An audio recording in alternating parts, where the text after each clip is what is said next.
गमन तव चरण कमलमिगमनशिलसतु मम नित्यं गमन तव चरण कमलमिगमनशिलसतु मम नित्यं मनशिलसतु मम नित्यं मम तापमपा गुरुदेवा मम तापमपा गुरुदेवा जल जनयन विधिनमुदिहरण मुख विभुत विभुत पद पद्मा जल जनयन विधिनमुदिहरण मुख विभुत विभुत पद पद्मा विभुत विभुत पद पद्मा मम तापमपा गुरुदेवा मम तापमपा गुरुदेवा भुजग शयन भव मदन जनक भव जनन मरण भयहारी भुजग शयन भव मदन जनक भव जनन मरण भयहारी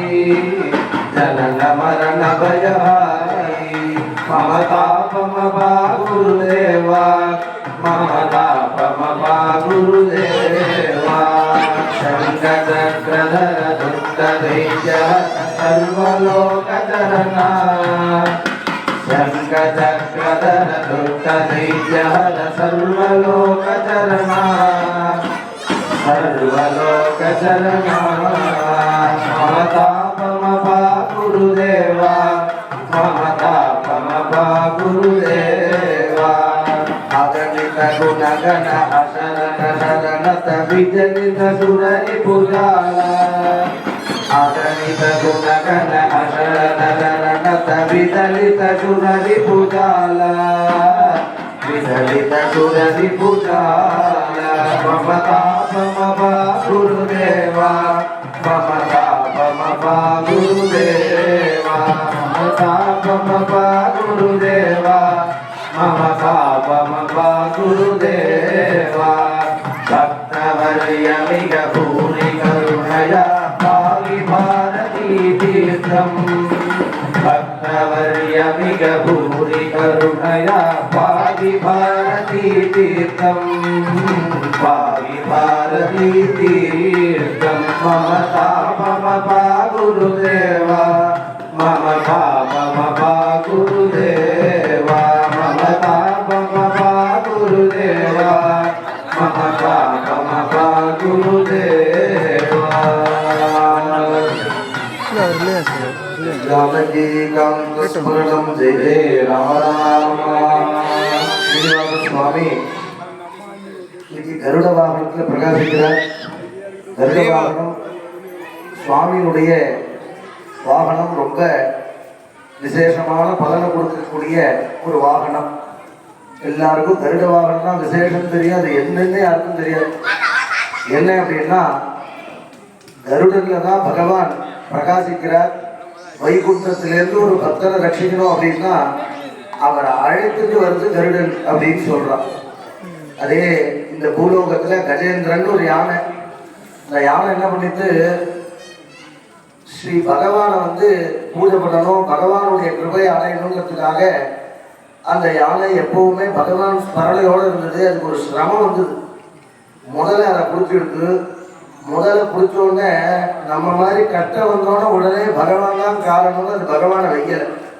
அஞ்சலி ஜீவனா இருக்க அந்த யானை பகவானை திட்டலை. அது முயற்சி பண்ணித்தான். அதால முடியலன்னு சொன்னோடனே அவர்களுடைய பந்துக்கள் அதை கூட இருக்க யானைக்குட்டி யானை இதெல்லாம் சேர்ந்து இதை இழுக்க ட்ரை பண்ணுது. இது இழுக்க ட்ரை பண்ணால் பாதி கால் வரும். இன்னுமே கொஞ்சம் வந்துட்டா முதல்ல வாயிலேருந்து விடுபட்டுலாம் அப்படின்னு நினைக்கும் பொழுது திருப்பி பிடிச்சிருப்பான். இது மாதிரி நடந்துட்டே இருந்தது. எவ்வளவு நாள் அப்படின்னா கிட்டத்தட்ட 1000 வருஷம் நடந்துதான். 1000 வருஷம் போராடினதுக்கு அப்புறம் தன்னுடைய ஜீவனை இனிமே நம்மால காப்பாற்றிக்க முடியாது அப்படின்னு நினைச்சது. அதையும் தவிர்த்து கூட இருக்க மனைவி மக்கள் அதனுடைய குழந்தைகள் அது காப்பாற்றிட்டு வர அதுதான் அந்த யானை கூட்டத்துக்கே தலைவன் கஜேந்திரன்னு பேரு. அது காப்பாற்றிட்டு இருந்த அத்தனை பேரை என்ன பண்ணா கொஞ்ச நாள் வரையும் அதோட கூட இருந்துட்டு அதுக்கப்புறமா எல்லாரும் அந்த வேலையை பார்க்க போயிட்டுதான். ரொம்ப நாளா படுக்கையிலே ஒருத்தர் இருந்தாருன்னு வச்சுருங்க. முதல் நாள் ஆப்பிள் பாட்டில் கிடைக்கும். அப்புறம் ஆப்பிள் வாங்கி கொடுப்பான். அடுத்து தண்ணி பாட்டில் எடுத்துன்னு வருவான். அடுத்து சும்மா பார்ப்பான். அப்புறம் அந்த திக்குக்கே வரமாட்டான். அதனாலதான் பகவானுடைய கிருப்பை இருக்கணும். எப்பவுமே அந்த படுக்கையில வச்சுக்காதங்கிறது தான் எல்லா பிரார்த்தனையுமே.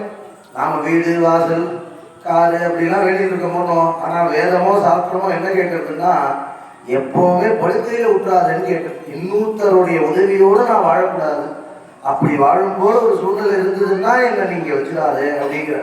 அது மாதிரி மனைவி மக்கள் பந்துக்கள் இத்தனை பேரும் கஷ்டம் இருந்த போது ஒரு காலகட்ட வரையும் தான் உதவுவார்கள் அப்படின்னு அது புரிஞ்சிருந்தது. அப்போ அது பகவானை கூப்பிட்டுதான், ஆதி மூலமேன்னு கூப்பிட்டது.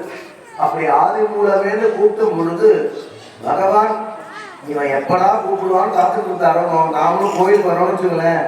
இன்னைக்கு கோயிலுக்கு வர்றது என்ன அப்படின்னா கடமை மாதிரி நெத்தியில் சந்தனம் போட்டுட்டு சாப்பிட்றது அப்படிங்கிறான். சாப்பிட்டா எப்படி தெரிக்கிறது, அது மாதிரி அதே ஒர்க் பண்ணுற மாதிரி இன்ட்ரெஸ்ட் இல்லாமல் ஒரு காரியம் செஞ்சால் அது சித்திக்கிறது இல்லைன்னு சொல்கிறான். அது மாதிரி கோவிலுக்கு வரோம் அப்படின்னா நாமளும் எல்லாரும் கோயிலா போடுறோம், நாமளும் சொல்கிறோம் அப்படிங்கிற மாதிரி இல்லாமல் பகவானை உன்னிப்போட பார்க்கணும், அந்த கருணையோட பார்க்கணும். உள்ள சாத்தியிருக்க வஸ்திரம் திருப்பதி பெருமாள் சாத்தியிருக்க வஸ்திரம். திருப்பதி பெருமாள் திருவேங்கடமுடையார் திருமலை திருப்பதியில் இருக்க அந்த சுவாமி ஒரு வாரம் முழுக்க சாத்திப்பார். வெள்ளிக்கிழமையிலேருந்து அடுத்த வெள்ளிக்கிழமை வரையும் சாத்திப்பார். அது வெள்ளிக்கிழமை காலையில் அன்னைக்கு அந்த வஸ்திரத்தை களைவாங்க. அது கலந்த போது நாங்கள் ஒரு உற்சவத்துக்கு பண்ணி வைக்க போயிருந்தோம். அந்த வட்டாச்சார பழக்கமாகி நம்ம பெருமாளுக்கு கொடுங்கன்னு சொன்னோன்னே நம்ம பெருமாளுக்கு கும்பாபிஷேகம் போது மரியாதையை கொண்டு வந்தாரு. அந்த மேல காலத்தோட அந்த வஸ்திரம் வந்தது. அந்த வஸ்திரம் இந்த புரட்டாசி மாதம் சாத்தணும்னு எங்களுடைய எண்ணம். அதனால இந்த சனிக்கிழமை சாத்தணும். இப்போ பெருமாள் சாத்திட்டு இருக்க வஸ்திரம் திருப்பதி திருவேங்கடமுடையார் சாத்தணும். அப்பேற்பட்ட வஸ்திரம் அது சாத்திட்டது. அந்த வஸ்திரம் எவ்வளவு கோடி ரூபாய் எடுத்தாலும் கிடைக்காது இல்லையா? அதை சாத்திட்டு நம்ம ஸ்ரீனிவாசன் தரிசனம் கொடுத்துட்டு இருக்க அப்பேற்பட்ட விசேஷமான வஸ்திரம். எதுக்கு சொல்றோம்? பகவானை நம்மகிட்ட பக்தி தான் எதிர்பார்க்கிறார். இந்த கஜேந்திரனால சுத்தமா முடியாத பொழுது ஆதி மூலமேனு கூப்பிட்டது. கூப்பிட்டோன்னு பகவான் வேகமா கிளம்புனார். எப்படி வேகமா கிளம்புனார் அப்படின்னா, எப்பவுமே சுவாமி கிளம்புறார் அப்படின்னா ஒரு விவிஐபி கிளம்புறாருன்னா அதுக்கு அவருடைய செக்யூரிட்டி அவருடைய ப்ரோக்ராம் சொல்லுவார். பிஏ பக்கத்துல இருப்பான், அதுக்கு உண்டான புரோட்டோகால் இருக்கும், அதுக்கு உண்டான கார் இருக்கும், அதுக்கு உண்டான போலீஸ்லாம் ரெடியா இருப்பான். இப்படி கிளம்புறாருன்னு அது மாதிரி பகவான் கிளம்புறதுக்கு மகாலட்சுமி பன்னீர் தெளிக்க சந்தனம் பூஜையோட ஸ்ரீதேவி நாச்சியாரும் பூமிதேவி நாச்சியாரும் பக்கத்துல இருந்து சாமரம் போட ஆதிசேஷன் கொடை பிடிக்க சுவாமி சனக்க சனாதன சனந்தன சனத்குமாரன்னு ஒரு 4 பேர் ஜெயஸ்துதியோட பகவானோட. இதெல்லாம் எதுக்கு சொல்றேன்னா, புறப்பாடு ஆகும்போது நாம் இதெல்லாம் சொல்லிட்டு வரணும். பகவானோட சும்மா வந்தா கிணத்துல போட்டுருந்தா தொண்டையில பிரசாதம் வாயில போட்டுட்டோம் போனோம்னு இருக்கக்கூடாது. இதை சொல்லிட்டு வரணும். இந்த ஜெயஸ்துதினா என்னன்னா நமக்கு தெரிஞ்சது கிட்ட ராமராமா எதை வேணா சுவாமி இங்கே புறப்பாடு ஆனதுலேருந்து திருப்பி கொண்டு வர வரையந்தும் அவரை திருப்பி ஆலயத்துக்கு யதாஸ்தானம் வர வரையந்தும் இதை சொல்லிகிட்டே வந்தோம்னா பகவான் கூடவே இருக்கான். இவ்வளவு தூரம் நம்மோட வந்தான் பாரு நடந்தேன்னு பகவான் நினைக்கிறார். அப்புறம் டாக்டர் சுகருக்காக நடன்னு சொல்லவே மாட்டார். அவன் நீ இப்படி நடந்தவன அப்படி நடன்னு சொல்ல மாட்டேன். அது மாதிரி பகவான் இது மாதிரிலாம் கிளம்புற வழக்கம். கருடன் மண்டிட்டு இப்ப எப்படி மண்டிட்டு இருக்காரோ அது மாதிரி மண்டிட்டு கருடன் உட்காருவார். உட்கார்ந்து அந்த கருடன் மேல பகவான் ஏறுவார். தேவதை எல்லாம் ஜெயஸ்துதி சொல்ல பகவான் கிளம்புறதுன்னு ஒரு வழக்கம். இப்ப எப்படி வர அவசரத்துல சங்கு சக்கரத்தை மாத்தி எடுத்துட்டான். போகும்போது மணிபத்தில் விட்டுட்டு வந்துடுவோம் பாருங்க. அது மாதிரி சங்கு சக்கரத்தை மாத்தி எடுத்துட்டாரா. மாத்தி எடுத்துட்டது மட்டும் இல்லாம சுவாமி கிளம்பும் பொழுது ஆதிசேஷன் வர ஆதிசேஷன் குடப்பிடிக்க முன்னாடி சுவாமி 2 ஸ்டெப்பு தள்ளியிருக்காராம். மகாலட்சுமி பன்னீர் தெளிக்கிறா. பன்னீர் தெளிக்கிறது அவர் மேல விழ மாட்டேங்கிறது, கீழே விழுந்து சுவாமி நவுந்து போயிட்டார். அதே போல ஜெயஸ்துதி எல்லாம் சொல்றா. இவன் சொல்றதுக்குள்ள சுவாமி அவரை கிராஸ் பண்ணியாச்சு. புஷ்பங்கள்லாம் போடுறா, தேவதை எல்லாம் புஷ்பங்கள் போடுறா. கொஞ்சம் மேல வாசிக்கிற மாதிரி வேறின்னு ஒரு வாத்தியம், அந்த வாத்தியத்தை வாசிக்கிறா. இதெல்லாம் வாசிக்கிறதுக்கு முன்னாடி சுவாமி கருடன் மேல இருக்காராம். கருடா சீக்கிரம் போங்கிறாராம். இவர் கருடர் தான் இருக்கிறதுலயே தொலைநோக்கு உள்ள பட்சி, ரொம்ப நாள் ஆயுசு உள்ள பட்சி. கருடன், சிங்கம், சென்னாய், புலி இது 4க்கும் தொலைநோக்கு பார்வை உண்டு. அதுக்கு ரொம்ப ஜீவன் ரொம்ப ஜாஸ்தி. அதுக்கு ஆயுசு 5 கால ஜீவன்களே அது ரொம்ப ஜாஸ்தி. வேதம் சொல்லியிருக்கு. எதிர்வேதத்துல இந்த 4 ஜந்துக்கும் இது மாதிரி சொல்லியிருக்கு.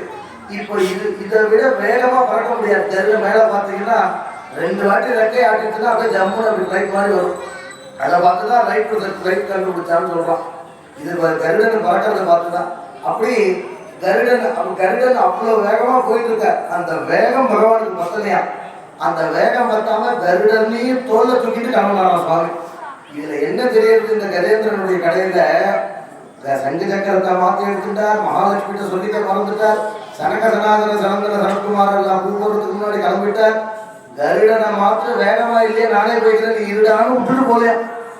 கருடனை தன்னோட தூக்கிட்டு போயிட்டான். இந்த தொண்டரடி கொடி ஆழ்வார்னு ஒரு ஆழ்வார் சொல்றார் பாசுரத்துல வந்தது. சுவாமிக்கு நமஸ்காரம் கிடையாது, கஜேந்திரனுக்கு நமஸ்காரம் கிடையாது. அந்த திரிகூட்டம்னு ஒரு மலையில இந்த சம்பவம் நடந்தது, அந்த மலைக்கு நமஸ்காரம் கிடையாது. அதே மாதிரி அதுல இருக்க சிகரத்துக்கு நமஸ்காரம் கிடையாது, தாமரைக்கு நமஸ்காரம் கிடையாது, மகாலட்சுமிக்கு கிடையாது, வைகுண்டத்துக்கு கிடையாது. எதுக்கு நமஸ்காரம்? மகாவிஷ்ணுவுக்கு கூட கிடையாது. அப்ப எதுக்குடா நமஸ்காரம் அப்படின்னா, பக்தனை காப்பாற்றணும்னு வந்தாலே ஒரு வேகம், அந்த வேகத்துக்கு நமஸ்காரம் தான். தொண்டரடி கொடியாழ்வார் அந்த வேகத்துக்கு, ஏன்னா பக்தனை காப்பாற்றுறதுக்காக பகவான் அவ்வளவு வேகமா வராது. அப்பேற்பட்ட பிரபு கருட வாகனமா இருக்கக்கூடிய அந்த பெரிய சன்னிவேசம் பார்க்க ரௌரவம் நரகம் எதேதுங்கிற ரௌரவம் நரகங்கள்லாம் ஒரு காலசூத்திரம்னு ஒரு நரகம். வீட்டுக்கு வந்தவர்களை கவனிக்கலன்னா, அவனை விட்டு சாப்பிட்டுட்டேன்னா ஒரு 10,000 யோஜனை உள்ள ஒரு ஒரு ஒரு சட்டி இருக்குமா. இந்த வானான்னு சொல்றாங்கல்ல, அந்த இழுப்ப சட்டி 10,000 யோஜனைன்னா 10,000 கிலோமீட்டர் இருக்குமா. அதுல கீழே நல்லா வெயில் அடிக்கும், அக்னி நட்சத்திர வெயில் மேலேருந்து சூரியன் அடிக்க சொல்றது. அப்படி அடிச்சன்னா மேல போனவனுக்கு கையும் காலையும் எடுத்துடுறது. அவன் அதில் போட்டு வறுத்து எடுப்பான். எதுக்கு அப்படின்னா, வீட்டுக்கு வரான்னு தெரிஞ்சு அவனை விட்டுட்டு சாப்பிட்டா இந்த இந்த தண்டனை இது. அப்பனா நாம் ஒரு நாளைக்கு என்னென்ன பண்ணிட்டு இருக்கோம்னு பார்த்தோம்னா, நமக்கு கொடுக்கறதுக்கு அந்த நரகத்துக்கு இடம் இருக்காது. அதெல்லாம் போக்கிக்கிறதுக்காக தான் பகவான் இதுல இருக்கார். ரௌரவம் நரகம் தெஜயத்துக்கிறார். நரகத்துக்கு போகக்கூடிய பாபம் பண்ணியிருந்தாலும் இந்த கருட வாகனமா பகவான் பிரகாசிக்கும் பொழுது அத்தனை பாபங்களும் போறது அப்படிங்கிறார். 5ஆம் திருநாள் இன்றைய தினம் சுவாமி பக்ஷிராஜ பிரபுமையில தரிசனம் கொடுத்து ராஜா மாதிரி உட்கார்ந்துட்டு இருக்கார். சுவாமி எப்பவுமே இந்த பக்கத்துல தான் 2 காலம் கருடன் மேல இருக்கா மாதிரி தான் அலங்காரம் பண்ற வழக்கம். அந்த விழுப்புரத்துக்கு அண்ணண்ட பக்கம் தான் கும்பகோணம் சாரங்கபாணி இந்த இது மாதிரி திவ்ய தேசங்கள்ல தான் இது மாதிரி பண்ற வழக்கம். ஏன் அப்படி சாத்தணும் அப்படின்னா, சுவாமி அந்த பக்ஷிராஜன் மாதிரி முதல்ல ராஜகோபுரம் கட்டி இன்னைக்கு தான் கருட வாகனம் தான் பெருமாள் வெளில போற. அந்த வெளியில போறது என்னன்னா, இந்த உற்சவம் இந்த கோவிலுக்கு கிடையாது, இந்த வாலாஜாப்பேட்டைக்கே உற்சவம், ஏன் பிரபஞ்சத்துக்கே உற்சவம். சுவாமி ராஜகோபுரம் கட்டிட்டு தோல் தூக்கி போற. இத்தனை நாள் சகடையில போயிருந்தார். அதாவது சாதாரணமா மாருதி சுசுகில போயிருந்தவன் நீங்க பென்சில போறான்னு அர்த்தம். அப்படி பகவான் கிளம்புற முதல் நாள் இந்த வருஷம் தான், இந்த புரோதி வருஷம் முதல் நாள் பகவான் அதுவும் கருட வாகனத்தை அப்படி நமக்கெல்லாம் தரிசனம் கொடுத்து, எப்பேற்பட்ட எத்யத் காமஜத்தை சர்வம் லட்சத்தை நாத்திர சம்சதா, எவன் எதை விரும்பி கேட்கிறானோ எப்படி கேட்கிறானோ அதை அப்படியே தருகிறேன். கோடி ஜென்ம சமுத்தேன புண்ணிய தெய்வத்தில் லட்சத்தை, கோடி ஜென்மாக்கள் புண்ணியம் இருந்தாதான் இந்த சன்னிவேசத்தை பார்க்கறதுக்கு உண்டான ஒரு சன்னிவேசமே சூழ்நிலை ஏற்படுமா. அப்பேற்பட்ட விசேஷமான தரிசனத்துல அந்த கஜேந்திரனுக்கு எப்படி வேகமா வந்தாரோ, அதனால இந்த ராஜகோபுர வாசல்ல இருந்து நாம் போகணும்னு பகவான் வேகமா வர்றதுக்காக இந்த அலங்காரம் ராஜா மாதிரி பெருமாள் சாப்பிட்டு அப்படி பெருமாள் கிருபையோடு இருப்பார். அத்தனை பேருக்கும் பகவானுடைய கிருபை இருக்கணும்னு நாங்களும் பிரார்த்தனை பண்ணிக்கிறோம். எல்லாருக்காக அத்தனை மேல புறப்பாடு ஆரம்பம். சர்வேஷாம் பக்த மகாஜனானாம் க்ஷேமஸ்தைர்ய தைரிய விஜய அபய ஆயுர் ஆரோக்கிய ஐஸ்வர்யாபிவிருத்தியர்த்தம் தர்ம அர்த்த காம மோட்ச சதுர்வித புருஷார்த்த பலசித்தியர்த்தம் ஸ்ரீதேவி பூமிதேவி சமேத பத்மாவதி சமேத ஸ்ரீ ஸ்ரீனிவாச சுவாமினஹ திவ்ய தரணார விந்தரோஹார்த்தனாமி கிருஷ்ண மகாமம் வெங்கடேஜாய நமஹாமம் சப்தாத்ரிஷாய நமஹாமம் ஸ்ரீஷாய நமஹாமம் சதஞ்சல கிரீஷாய நமஹாமம் மேருபுத்திர நிவாசாய நமஹாமம் சரஸ்வாமி சதீதுடே நமஹாமம் குமாராகந்தசேவியாய நமஹாமம் நித்ய யௌவன மூர்த்தயே நமஹாமம் கேசவாய நமஹாமம் நாராயணாய நமஹாமம் ஸ்ரீதராய நமஹாமம் ரிஷிகேஷாய நமஹாமம் பத்மநாபாய நமஹாமம் தாமோதராய நமஹாமம் ரிஷாத்ரி கிரீஷாய நமஹாமம் வராக க்ஷேத்ர அதிநாதாய நமஹாமம் विरहाय नमः ओम शंखे चक्रधराय नमः ओम भक्त वत्सलाय नमः ओम गरुडाय नमः ओम पक्षिराजाय नमः ओम स्वर्णपक्षाय नमः ओम कटाधिपतये नमः ओम विजय नागनाय नमः ओम नागाभरणभूषणाय नमः ओम सर्वाय नमः ओम सदा विष्णुसन्निधाय नमः ओम विष्णु अभिमुखाय नमः ओम सर्वाय नमः ओम पक्षिराजाय नमः ओम सर्व मंगलप्रदाय नमः ओम सर्वदोषहत्रे नमः ओम सर्वमंगलप्रदाय नमः ओम श्री श्रीनिवास स्वामी परब्रह्मणे नमो नमः।